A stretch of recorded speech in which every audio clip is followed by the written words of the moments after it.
अस्सलाम वालेकुम क्लास 5। कैसे हैं आप सब। कल हमने पौधों की और दरख्तों की अहमियत की पढ़ाई की थी। पढ़ा था कि पौधे और दरख्त हमारी ज़िंदगी में क्यों अहमियत रखते हैं, ये हमें क्या देते हैं, पौधों और दरख्तों से हमें कौन कौन सी चीज़ें हासिल होती हैं और इस्लाम में इसकी क्या अहमियत है। तो आज हम इसके क्वेश्चन आंसर की तरफ चलते हैं। आज हम इसके मुख्तसर सवालात लिखेंगे। मुख्तसर सवाल नंबर 1 है, दरख्तों की अहमियत के बारे में किसी एक कुरानी आयत का तर्जमा लिखें। तो इसका जवाब है, एक कुरान पाक की आयत है, उसका तर्जमा है, वही है जिसने आसमान से पानी नाजिल फरमाया। पानी नाजिल फरमाया मतलब जो बारिश होती है उसको कहा गया है बारिश को। तुम्हारे लिए इसमें से कुछ पीने के लिए है और इसी से दरख्त उगते हैं जिनमें तुम जानवर चराते हो। जब बारिश आती है तो हर तरफ सरसब्ज़ व शादाब सब्ज़ा उगता है, घास उगती है। उसमें से वो जो बारिश आती है उसमें से कुछ पानी हमारे पीने के लिए, जैसे वो ज़मीन में जज़ब होता है, फिर हम उसको जैसे नल वगैरह लगाते हैं तो फिर उससे पानी हम अपने पीने के लिए निकालते हैं ज़मीन के अंदर से। और इसी में दरख्त उगते हैं। जब वो दरख्त उगती हैं तो उसमें हमारे लिए भी खाने पीने का सामान मौजूद होता है। जो हम खेतियाँ लगाते हैं उसमें हमारे लिए अनाज उगते हैं और वो जो घास उगती है वो जानवरों के लिए है। तो इससे दरख्त भी इंसान भी और जानवर भी दोनों के लिए फ़ायदे हैं। सवाल नंबर 2 है, दरख्तों की अहमियत के बारे में किसी एक हदीस का तर्जमा लिखें। पहले तो हमने देखा कि दरख्तों की इस्लाम में क्या अहमियत है, कुरान मजीद के हवाले से पढ़ा है। अब हम हदीस पाक में इसकी क्या अहमियत है कि रसूल पाक सल्लल्लाहु अलैहि वसल्लम ने क्या बताया है। कोई भी मुसलमान जो दरख्त का एक पौधा लगाए या खेती में बीज बोए, फिर उसमें से परिंद या इंसान या जानवर जो भी खाते हैं वो परिंद इंसान या जानवर जो भी खाते हैं वो उसकी तरफ से सदका है। तो इसका क्या मतलब है कि हुजूर पाक सल्लल्लाहु अलैहि वसल्लम ने फरमाया है कि जो भी शख्स दरख्त का एक पौधा लगाए, कि पहले पौधा लगाता है फिर वो आहिस्ता आहिस्ता बड़ा होता है, दरख्त बन जाता है, या कोई भी अनाज वगैरह उगाता है, तो वो जब दरख्त बड़ा होता है उस पर फल लगता है, तो उसमें से जो भी वो फल खाता है तो वो क्या होता है, वो इंसान की तरफ से, उस इंसान की तरफ से जिसने वो पौधा लगाया होता है वो सदका होता है, जो कि क़यामत तक के लिए उसके लिए सदका बन जाता है। और उसमें से जो जानवर भी खाते हैं, वो भी जब जानवर भूखे होते हैं वो किसी दरख्त पर आके बैठते हैं और उसका फल खाते हैं तो वो उससे उनकी भूख ख़त्म होती है, तो वो फिर जानवर भी क्या करते हैं, दुआ देते हैं कि उसने उससे अपनी ज़रूरत पूरी की। तो ये दरख्त क्या है, ये दरख्त लगाना भी एक सदका जारिया, या जो हम अनाज उगाते हैं फिर उसमें से जो अनाज फसलें उगती हैं उसमें से हम भी खाते हैं अपने लिए, और पहले जब वो खेतों में होती हैं तो उसमें से परिंदे भी खाते हैं, तो वो भी क्या है, हमारी तरफ से सदका होता है। सवाल नंबर 3 है, दरख्त लगाने को कैसा सदका करार दिया गया है। तो दरख्त लगाना एक क्या है, नबी करीम सल्लल्लाहु अलैहि वसल्लम ने दरख्त लगाने को सदका जारिया करार दिया है। सदका जारिया मैंने कल भी आपको बताया था क्या होता है।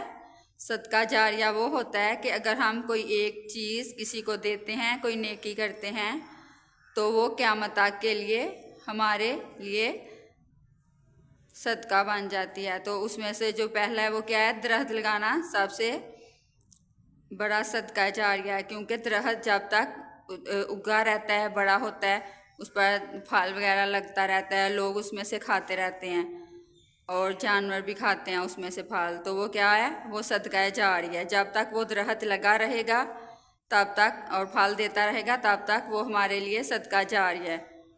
सवाल नंबर 4 है, माहौल की सफाई के हवाले से हमें क्या करना चाहिए।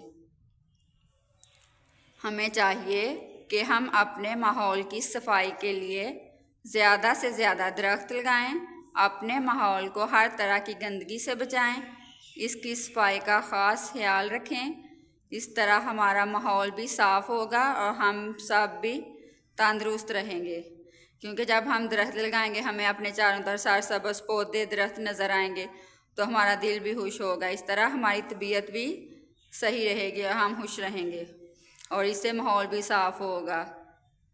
درخت آب و ہوا پر کیا اثر ڈالتے ہیں؟ اس کا جواب ہے، سوال نمبر 5 ہے، اس کا جواب ہے درخت اور پودے ماحولیاتی آلودگی کو کم کرتے ہیں۔ درخت آکسیجن خارج کرتے ہیں، یہ جو ہم سانس لیتے ہیں تو جب ہوا چلتی ہے تو وہ آکسیجن پیدا کرتے ہیں اور پھر ہم سانس لیتے ہیں، تو یہ کیا ہے ہمارے لیے؟ درخت ہمارے لیے آکسیجن خارج کرتے ہیں جو انسانی زندگی کی بقا کے لیے انتہائی اہم ہے۔ جب ہم سانس لیتے ہیں تبھی زندہ رہ سکتے ہیں، تو یہ کیا ہے؟ یہ انسانی زندگی کے لیے بھی بہت ضروری ہیں۔ یہ ہمیں تازہ ہوا، پھل، سایہ، لکڑی اور دوائیں دیتے ہیں اور ماحول میں ٹھنڈک پیدا کرتے ہیں۔ یہ آپ کے 5 سوال ہیں مختصر، آپ نے اس کو کاپیز پہ لکھنا ہے، اچھے سے خوش خط کر کے لکھنا ہے اور پھر اس کو یاد کرنا ہے۔ اس کے بعد آپ نے اپنی بکس کھولنی ہے، پیج نمبر 88 نکالنا ہے اور اس پہ ہے سوال درست جواب کے گرد دائرہ لگائیں۔ تو اس کا نمبر 1 ہے، درخت اور پودے اللہ تعالیٰ کی ہیں، کیا ہیں؟ اس کے آپشن ہے آزمائش، خوبی، محبت، نعمت۔ تو درخت کیا ہیں؟ اللہ تعالیٰ کی نعمت ہیں، نعمت کو ہم نے ٹک کرنا ہے۔ نمبر 2 ہے، درختوں کی حفاظت پر اتنا زور دیا گیا ہے کہ جنگ کے دوران پھلدار درخت کاٹنے اور کھیتیاں جلانے سے منع کیا گیا ہے۔ اس کے آپشن ہیں اپنے، مددگاروں کے، دشمن کے، دوستوں کے، دوسروں کے۔ تو کس کے درخت کاٹنے سے منع کیا گیا ہے؟ دشمن کے، کہ اگر ہم جنگ کر رہے ہوں اور تو ہمیں چاہیے کہ ہم دشمن کے درختوں اور پودوں کو نقصان نہ پہنچائیں جو پھلدار ہیں۔ درخت اور پودے کام کرنے میں اہم کردار ادا کرتے ہیں۔ اس کے آپشن ہیں آمدنی، کام، رونق، ماحولیاتی آلودگی کو۔ تو اس کا درست آپشن ہے ماحولیاتی آلودگی کو کام کرتے ہیں درخت اور پودے۔ نمبر 4 ہے، درخت آب و ہوا کو صاف کرتے ہیں اور ماحول میں پیدا کرتے ہیں۔ اس کے آپشن ہے ٹھنڈک، گرماہٹ، تیزی، روشنی۔ تو درخت کیا پیدا کرتے ہیں ماحول میں؟ ٹھنڈک پیدا کرتے ہیں، ٹھنڈک کو آپ نے ٹک کرنا ہے۔ نمبر 5 ہے، سیلاب کی تباہ کاریوں سے بچاتے ہیں۔ ڈیم، دریا، بند، درخت۔ تو سیلاب کی تباہ کاریوں سے ہمیں کون بچاتا ہے؟ درخت۔ جس جگہ پہ زیادہ درخت لگے ہوں وہاں کم سیلاب آتا ہے لیکن زیادہ نقصان نہیں ہوتا درختوں کی وجہ سے، تو اس کو آپ نے درخت کو ٹک کرنا ہے۔ اب نیکسٹ پیج پہ آئیں، 89 پیج پہ۔ تو ادھر ہے سوال مناسب الفاظ کی مدد سے خالی جگہ پر کیجیے۔ تو اس کا فرسٹ نمبر ہے، اللہ تعالیٰ نے ڈیش کو درختوں اور پودوں سے سجایا۔ تو ادھر آپ نے خالی جگہ میں لکھنا ہے زمین، اللہ تعالیٰ نے زمین کو درختوں اور پودوں سے سجایا ہے۔ نمبر 2 ہے، اللہ تعالیٰ نے درختوں کو اپنی ڈیش قرار دیا ہے۔ تو ادھر آنا خالی جگہ میں رحمت۔ درخت آب و ہوا کو صاف کرتے ہیں اور ماحول میں ڈیش پیدا کرتے ہیں۔ تو درخت اور آب و ہوا کو صاف کرتے ہیں اور ماحول میں ٹھنڈک پیدا کرتے ہیں، ادھر ٹھنڈک لکھنا ہے آپ نے۔ اسلام میں جنگ کے دوران ڈیش کے پھلدار درخت اور کھیتیاں کاٹنے سے منع کیا گیا ہے۔ تو ادھر اس خالی جگہ میں آنا ہے دشمن۔ درخت اور پودے آکسیجن خارج کرتے ہیں جو انسانی زندگی کی بقا کے لیے انتہائی اہم ہیں۔ تو ادھر آنا ہے آکسیجن، یہ آکسیجن لکھنا ہے ادھر آپ نے۔ یہ آپ نے 5 مختصر سوال یاد کرنے ہیں، پھر ان کو لکھنا ہے اور اس کے بعد آپ نے اس چیپٹر کا بک ورک کرنا ہے۔